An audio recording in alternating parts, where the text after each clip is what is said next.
Hello guys, I thought I'd do a quick little revisit or a long-term review on my 16-inch M1 Pro MacBook Pro that I've had for over a year now.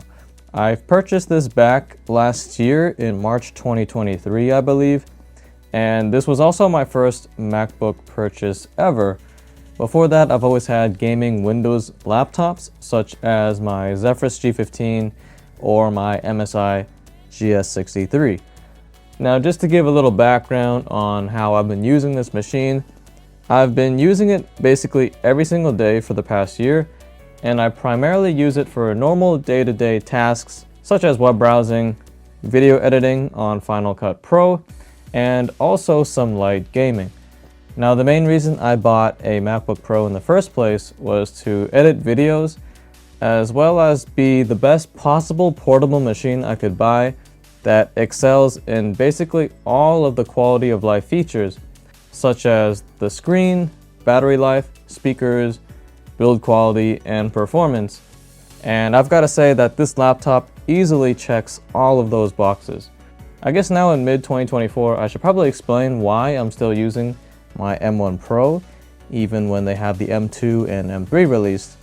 And the simple answer to that is that I don't really have a need to upgrade. The M1 Pro to me is still super fast and handles all of my applications as well as video editing, and it does it all flawlessly.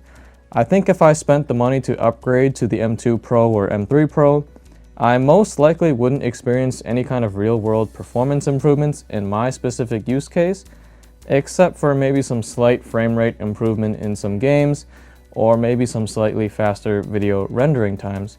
But again, this M1 Pro already does all of those things really fast, so I don't really feel like, shelling out a bunch of money just to get a slightly faster rendering time in video editing or a few frames in gaming.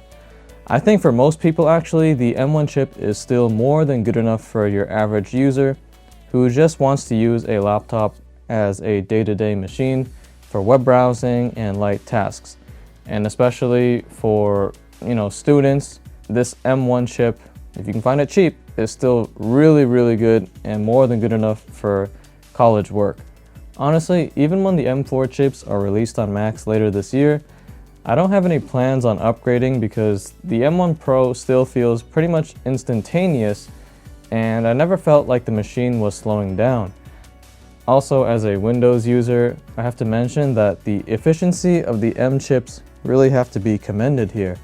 I was always so used to hearing the fan spinning 24/7 on my previous machines, but on this Mac, it has always been basically silent. Over the past year, I never really heard the fans kick in at all. Even when gaming, it's very difficult to hear the fans spinning, and at one point I actually got kind of worried that maybe my fans were just defective or broken and I never knew. But when I downloaded the Mac fan control app, it did show that the fans were indeed spinning. Even when playing Minecraft with BSL shaders and running the NAPP texture pack, temperatures were around 77 degrees for the CPU cores, and the GPU cores were around 79 to 83 degrees Celsius, and the fans were only spinning at around 2000 RPM, which is super quiet. Now, even though those temperatures are perfectly safe in automatic mode, if you want to manually cool it down a little bit more, you can of course ramp up the fans and you can lower the temperatures that way. The battery life on my machine is still really good and easily lasts a full day of use. I do feel that the battery drains ever so slightly quicker than when it was brand new, of course, but it's still easily all-day battery life, and this thing will last days if I am using it lightly. Okay, so now that I basically went over the gist of how this thing has held up performance-wise, I'm just going to quickly touch upon the physical condition of my machine and how it's doing. I just have a video playing in the background to put credit where it's due. That's the title of the video, and it's from 4K Japan TV. But yeah, this thing is still holding up really well. And honestly, the machine still looks brand new. Everything is still immaculate. The screen, speakers, keyboard, trackpad, none of those have had any issues whatsoever over the past year, and everything still works as if it was the day I bought it. I also want to mention that I never had a case on this machine, and I never had a D brand skin on it. It just is the way it is. I throw this in my backpack and I'm ready to go, and everything still looks brand new.